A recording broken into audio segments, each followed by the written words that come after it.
사랑하는 성도 여러분, 목요일 아침입니다. 오늘은 11월 정기 직원 예배가 있는 날이죠. 이 냉천골의 아침 말씀 묵상하신 후에 함께 또 우리 샘누리홀에 모여서 직원 예배를 드리며 주의 은혜와 축복을 누릴 수 있기를 소망합니다. 특별히 이번 주간은 선교 주간이기 때문에 제가 말씀을 많이 전하기보다 우리 직원들 중에 미션 톡을 통해서 그동안 선교하면서 받은 은혜들을 나누는 특별한 시간이 있을 것입니다. 그 시간이 우리들에게 복이 되고 은혜가 될 줄로 믿습니다. 기대하셔도 좋습니다. 이제 오늘 샘병원 교회의 전인 건강을 위한 말씀 묵상 냉천골의 아침을 시작하도록 하겠습니다. 하나님의 말씀 보도록 합니다. 시편 2편 1절부터 7절 말씀 보도록 합니다. 시편 2편 1절부터 7절 말씀입니다. 봉독합니다. 어찌하여 이방 나라들이 분노하며 민족들이 헛된 일을 꾸미는가? 세상의 군왕들이 나서며 관원들이 서로 꾀하여 여호와와 그의 기름 부음 받은 자를 대적하며 우리가 그들의 맹것을 끊고 그의 결박을 벗어버리자 하는도다. 하늘에 계신 이가 웃으시며 주께서 그들을 비웃으시리로다. 그때의 분을 바라며 진노하사 그들을 놀라게 하여 이르시기를 내가 나의 왕을 내 거룩한 산 시온에 세웠다 하시리로다. 내가 여호와의 명령을 전하노라. 여호와께서 내게 이르시되 너는 내 아들이라. 오늘 내가 너를 낳았도다. 아멘. 계속해서 우리는 하나님 나라를 생각해 보고 있습니다. 나라의 임하시오며 하나님 나라가 그 나라가 이 땅에 오기를 원합니다. 라는 주기도문의 간구입니다. 주님께서 그렇게 기도하라고 알려주셨어요. 그리고 신학적으로도 이건 참 중요하고요. 우리의 신앙생활에서 요새같이 코로나19를 비롯해서 우리가 경험하는 것처럼 우리 힘으로 인생이 다 사라지는 것이 아니고요. 진짜 난제도 많고 어려움과 산도 많은 때에 이걸 어떻게 풀어갈 것이냐, 어떻게 축복된 인생을 살아가고 또 날마다 기쁨이 넘치는 그러면서 소망 가운데 살아갈 수 있을 것이냐를 생각할 때에 이 하나님 나라는 참 중요합니다. 자, 우리가 아는 대로 한 나라의 구성 요소는 세 가지입니다. 앞에서도 서론적으로 한번 언급을 했습니다. 한 나라가 성립하기 위해서는 세 가지 조건이 필요하죠. 바로 국민, 영토, 주권입니다. 한 국민들이 영토를 갖고 있어야 되고요. 그리고 그 영토와 국민을 자의지적으로 다스릴 수 있는 주권이 있어야 되는 거예요. 그 권한이 그 나라에 있어야 한다는 것입니다. 이때 주권이 한 사람에게 있으면 정치적 체제로는 왕정국가라고 이야기하고요. 다수의 국민에게 있으면 공화정 국가가 될 수도 있고요. 요새 이제 민주주의 국가에서 다양한 여러 모습들을 드러내고 있는 것을 보고 있습니다. 그런데 이 예수님이 성육신 하던 그 당시로 가서 보면 유대의 이스라엘은 로마의 지배를 받고 있었습니다. 당시 로마가 세계를 지배하고 있지 않았습니까? 로마의 속국으로 있었다는 것이죠. 그래서 로마의 황제가 이스라엘의 황제였어요. 주권을 빼앗기고 난 거예요. 그러니까 땅도 히브리인들이 살던 그 구약에 예언되어진 가나안 땅이고 백성들도 아브라함의 후손인 히브리인들입니다. 하지만 주권을 잃어버린 거예요. 이게 심각한 문제죠. 이 나라에 있어서 한 나라의 구성 요소에서 세 가지가 다 중요해요. 영토든 국민이든 주권이든. 그러나 진짜 중요한 게 뭐냐를 생각해 보면 이 주권이라는 문제, 그리고 더 나아가서 이 왕권이라는 문제, 권력이 어디에 있느냐, 누구에게 있느냐는 거죠. 우리들에게 있느냐, 아니면 이방 나라에 있느냐, 사탄에게 있느냐, 하나님께 있느냐, 그것과 연결을 해볼 수 있는 겁니다. 우리나라도 일제강점기를 지나오지 않았습니까? 일제강점기의 아픔을 우리 지금 이제 현 세대들은 거의 체험해보지 못하였고, 아주 연세 70세 이상 넘으신 어르신들, 80세 이렇게 되신 분들이 경험해본 체제지만, 그러나 그 역사적 아픔과 상처는 지금도 여전히 계속되고 있습니다. 그죠? 위안부 할머니라든가 어떤 것들을 통하여서 일본과의 관계 속에서. 그때도 마찬가지입니다. 땅은 대한민국 땅이었어요. 그때는 남북이 나뉜 것도 아니고 북한까지요. 사람들도 대한민국 사람들이었습니다. 그런데 주권을 빼앗긴 거예요. 그러니까 어떤 일이 일어났습니까? 말도 한국말을 제대로 쓸 수가 없고요. 이름도 창씨개명이라 해서 바꾸라 그러고요. 농사를 지어놨더니 소출을 뺏어가고요. 무엇보다 한국법이 아니라 일본법이 한국을 지배하면서 식민지법이 나오게 되는 것이고요.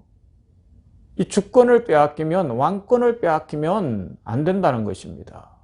이것이 나라에 있어서 핵심적인 요소가 된다는 것이죠. 그래서 어제 우리가 살펴본 대로 우리 사람들이 아담과 하와가 범죄함으로 말미암아 이 주권을, 왕권을 사탄에게 팔아먹었잖아요. 사탄에게 준 거예요. 그러고 나니까 죄의 노예가 되어버린 겁니다. 우리 스스로 주권이 없는 거예요. 지금 세상 사람들이 자신이 무슨 주인인 것처럼, 자신이 무슨 힘이 있는 것처럼 그렇게 살아가지만 결국은 쫓기며 살잖아요. 결국은 불안함 속에 살고 있고 아무리 채워도 채워지지 않는 욕망 속에서 불안과 염려를 안고 살아가는 것 아니겠습니까? 왜요?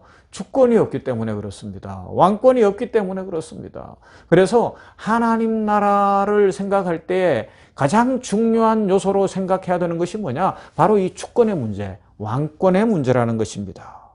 주권이라는 것은 권력과 연결되는 것이고요. 특히 성경은 하나님께서 왕으로 통치하시는 것을 보여주는 신정체제를 말씀하고 있지 않습니까?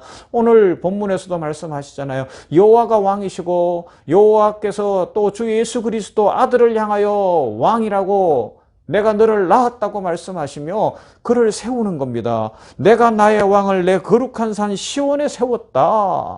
오늘 본문 시편 2편 6절의 말씀입니다. 이게 가장 중요한 것이거든요. 한 나라의 주권이 국민들에게 있고 그 국민들이 자발적으로 결정한 통치체제가 갖추어져서 그리고 헌법이 만들어지고 각양법과 규칙들이 만들어져서 그것을 지켜나간다면 그 나라는 독립국가요, 복된 국가입니다. 그런데 영적으로 볼 때 우리는, 인류는 그 주권과 왕권을 하나님께 돌려드리지 못하고 마귀에게 자신이 왕이 되고 싶어 팔아먹었어요. 그래서 예수님이 성육신 하신 겁니다. 그러하기 때문에 그 주권을 다시 회복하기 위하여 우리 주 예수 그리스도께서 이 땅에 만왕의 왕이시지만 그 낮고 천한 모습으로, 왜요? 죄의 문제를 해결하시고 사탄의 세력을 멸하시고 그 머리를 밟으셨잖아요, 십자가에서. 그렇게 하시기 위하여 이 땅에 오신 것이죠. 이런 차원에서 하나님 나라의 핵심은 주권을 주권되게 하는 우리 주 예수 그리스도의 왕권에 있다, 이렇게 이야기할 수 있습니다. 왕이신 예수님, 그분을 믿는 것. 예수 우리 왕이요. 엄청난 고백이거든요, 사실은. 내가 예수님의 지배를 받습니다. 내가 예수님의 통치를 받습니다. 내가 예수님의 지배와 통치에 만족하겠습니다. 그 은혜와 그 사랑으로 예수님이 이끄시는 대로 살아가며 내 삶은 복됩니다. 이 고백을 드리고 있는 것입니다. 영토와 백성이 필요합니다. 그런데 더 중요한 건 왕권입니다. 그 왕권이 제대로 확립되어 있을 때 비로소 영토를 제대로 다스리게 될 것이고요. 백성들이 진정으로 평화와 풍요의 삶을 살아갈 수 있는 것이죠. 우리는 구약 성경을 통해서 나라가 건설되기에 앞서서 하나님의 절대 왕권이 역사하고 있었다는 것을 배우게 됩니다. 창세기의 천지 창조 기사에서부터 인류의 역사의 시작, 그리고 특별히 아브라함의 선택과 이스라엘 민족의 형성에 있어서 왕이신 하나님이 직접 다 해주시잖아요. 절대 왕권이 역사했습니다. 하나님께서 이스라엘을 선택하셨습니다. 그리고 그들을 종살이 하던 애굽에서 출애굽 해방시켜 주셨습니다. 그리고 이스라엘은 특별한 백성이라는 걸 가나안 땅을 주심으로 만천하에 알리셨습니다. 왕이신 하나님의 통치를 받는 신정국가, 왕이신 하나님의 통치를 받는 하나님 나라를 누리는 그 나라를 만드시고 그 백성들을 만들어낸 것입니다. 그러하기 때문에 구약의 이스라엘의 모습이라든가 또 하나님을 대신하여 이스라엘을 다스렸던 하나님께서 때로는 직접 찾아오시기도 하셨지만 대부분 왕과 선지자와 제사장들을 세워서 이스라엘을 이끌어 가지 않았습니까? 그래서 그 나라는 그림자 역할을 했던 것이죠. 자, 그런데 구약에 나타난 이 하나님의 그 나라, 하나님의 왕권의 세 가지 측면이 있는데 그것을 한번 살펴보도록 하십시다. 첫 번째, 구약에서 하나님 자신과 관련하여 이 왕권이 등장합니다. 하나님의 왕되심과 다스림을 통해서 나타나는데 출애굽기 15장 18절은 이렇게 말씀합니다. 여호와께서 영원무궁하도록 다스리시도다. 시편 44편 4절은 하나님이여 주는 나의 왕이시니 야곱에게 구원을 베푸소서. 하나님께서 직접 왕권을 갖고 이스라엘을 다스렸고 대신해서 왕을 주시기 전에는 선지자와 제사장들을 통하여서 그리고 율법을 주시고 다스려 주셨던 거거든요. 그런데 사사기와 사무엘서로 가서 보면 자꾸 백성들이 왕을 원합니다. 그때에 하나님께서 싫어하시는 거예요. 왜요? 그 땅의 정치 체제의 문제가 아니라 왕이신 하나님을 믿지 못하고 왕이신 하나님을 절대적으로 신뢰하지 못하기 때문에 그런 겁니다. 오늘 우리들도 왕이신 하나님을 진정으로 믿으며 나의 왕은 하나님이십니다. 그 고백 속에 살아가야 할 것입니다. 그리고 두 번째는 메시아와 관련하여 나타나는 왕권이 있습니다. 오늘 본문이 대표적인 말씀입니다. 하나님께서 구약의 삼직이라고 일컬어지는 왕과 선지자와 제사장들을 통해서 다스리셨는데 그 모든 직분이 결국은 오실 메시아를 예표해 주는 것이었습니다. 하나님으로부터 왕권을 수여받고 만왕의 왕으로 오셔서 이 땅을 다스릴 분 바로 메시아 우리 주 예수 그리스도신 거죠. 그래서 마가복음 9장 1절은 이렇게 말씀합니다. 또 그들에게 이르시되 내가 진실로 너희에게 이르노니 여기 서 있는 사람 중에는 죽기 전에 하나님의 나라가 권능으로 임하는 것을 볼 자들도 있느니라 하시니라. 예수님께서 직접 말씀하신 거예요. 왜요? 왕이신 예수님이 오셨기 때문에 그렇습니다.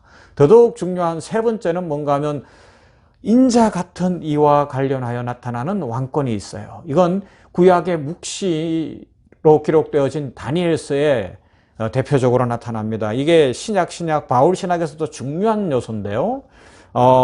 읽어드릴게요. 다니엘서 7장 13절부터 내가 또 밤 환상 중에 보니 인자 같은 이가 하늘 구름을 타고 와서 옛적부터 항상 계신 이에게 나아가 그 앞에 인도되매 그에게 권세와 영광과 나라를 주고 모든 백성과 나라들과 다른 언어를 말하는 모든 자들이 그를 섬기게 하였으니 그의 권세는 소멸되지 아니하는 영원한 권세요 그의 나라는 멸망하지 아니할 것이니라.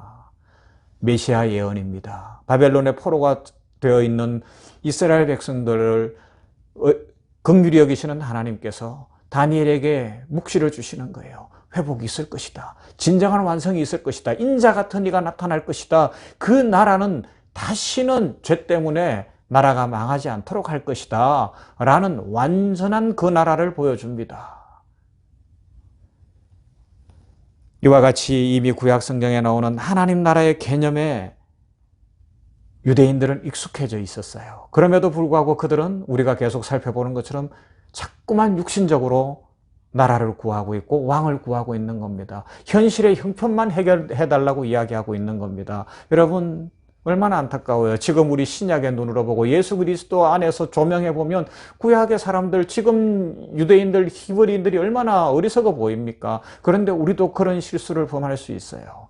현실의 문제만 가지고 나의 욕심만 가지고 이 현실적 안목으로 주님을 대하면 그렇습니다. 성육신하신 주님이 왜 오셨는지 기억하며 만왕의 왕으로 오신 예수님, 구약에서부터 왕으로 예언되어진 예수님, 하나님 나라는 그 무엇보다 주권이 중요하며 하나님 나라는 그 무엇보다 왕권이 중요한 것을 기억하고 우리의 주권을 마귀에게 주는 것이 아니라 우리 예수님께 드려서 예수님이 왕으로 통치하심으로 말미암아 그 왕이신 예수님 안에서 기쁨이 있고 소망이 있고 풍요롭고 감사가 넘치고 무엇보다 평강이 넘치는 그런 은혜의 삶을 살아가게 되기를 주님의 이름으로 축원합니다. 아멘. 기도하십시다. 하나님 감사합니다. 오늘 이렇게 목요일 아침에 냉천골의 아침 말씀 묵상을 통하여 하나님 나라를 계속 살펴보게 하시니 감사합니다. 한 나라가 있기 위해서는 땅도 있어야 되고 또 백성도 있어야 되고 주권이 있어야 됨을 살펴봅니다. 그 중에 가장 중요한 것 주권. 이것이 얼마나 소중한지를 우리들 기억하게 하여 주시옵시고 그러나 아담과 하와 첫사람 아담과 하와는 그 하나님이 주신 주권을 마귀에게 팔아버렸는데, 마귀의 유혹에 넘어가 마귀에게 빼앗겨 버렸는데, 그래서 죄가 들어오고 그 죄로 말미암아 이 세상 사람들이 눌리고 고달프고 아프고 두려워하고 죽어야 하는 존재가 되었으니 참 불행한 인생인 것을 돌아봅니다. 하나님, 그러나 우리 주님께서 성육신하시고 만왕의 왕, 구약에서부터 친히 왕으로 예언되어지시고, 또 특별히 다니엘서에서는 인자와 같으니 하나님이 주시는 모든 왕권을 가지고 오셔서 세상을 평화와 진정한 나라로 만드실 그 왕이신 예수님 오셨으니 감사합니다. 그 예수님 안에 거하는 우리들 되게 하여 주시옵시고, 예수님께 우리의 모든 주권을 돌려드림으로 말미암아 왕이신 예수님의 통치를 받아 우리의 삶에 진정한 기쁨이 있고 힘이 있고 능력이 있어 마귀를 이기고 죄도 이기고 세상을 이기고 살게 하여 주시옵시고, 하나님께서 은혜 주시는 그 축복 속에 오늘도 복되게 하여 주시옵소서. 이제 이 냉천골의 아침 묵상이 끝나면 함께 샘누리홀에 모여 11월 직원 예배로 모일 것입니다. 임자하여 주시옵소서. 영광을 보여 주시옵소서. 코로나19로 어려운 상황이지만 안전하게 하시고 샘누리홀이 청정지역 되게 하여 주시옵시고, 특별히 미션 토크를 할 때에 세우는 사랑하는 우리 직원들에게 기름 부어 주시며 우리 듣는 직원들의 마음에 성령이 감동하시고 은혜를 허락하여 주시옵소서. 그리하여 우리 병원이 진정 세계 선교를 의료를 통하여 잘 감당해가며 하나님 나라를 확장해 갈 수 있도록, 하나님 나라를 구현해 갈 수 있도록 왕이신 우리 주님을 높이는 시간 되게 하여 주시옵소서. 이 냉천골의 아침 말씀 묵상하는 모두에게 복을 주시고 오늘도 왕이신 주님과 동행하면서 승리의 날이 되게 하시고 감사의 날이 되게 하시고 미래를 보는 소망의 날이 되게 하여 주시옵소서. 예수님 이름으로 기도하옵나이다. 아멘. 찬양하십시다. 계속해서 합창입니다. 아무래도 합창이 가장 좋은 것 같아요. 그래서 합창을 듣도록 하겠습니다.